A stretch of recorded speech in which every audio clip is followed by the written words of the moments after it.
Hello everyone, welcome back to our channel. Today, I'll guide you through setting a password in Google Chrome for free, using just a few simple steps. This will help you secure your browser on your PC. Let's get started. Search the Chrome Web Store. Click on the first link. Go to the Search Extensions and Themes. After that, search Chrome Lock. You have multiple extensions to choose from. In this tutorial, I will select Chrome Password Lock. Click Add Extension.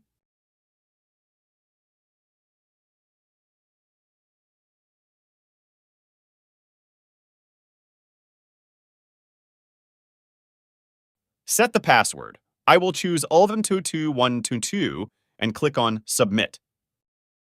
Close Chrome. After that, open Chrome. You should now see a prompt asking for your password. Enter the password you set up and click Submit. This confirms that the password protection is working. Now, let's go ahead and remove the password. Go to the extensions. Turn off Chrome Password Lock. Close Chrome. Now, check if the password is removed or not. Go to Chrome and check. Now, check if the password is removed. And that's it. You've now set a password in Google Chrome for free in just a few easy steps. If you found this tutorial helpful, please give it a thumbs up and subscribe to our channel for more tutorials in the future. Thanks for watching.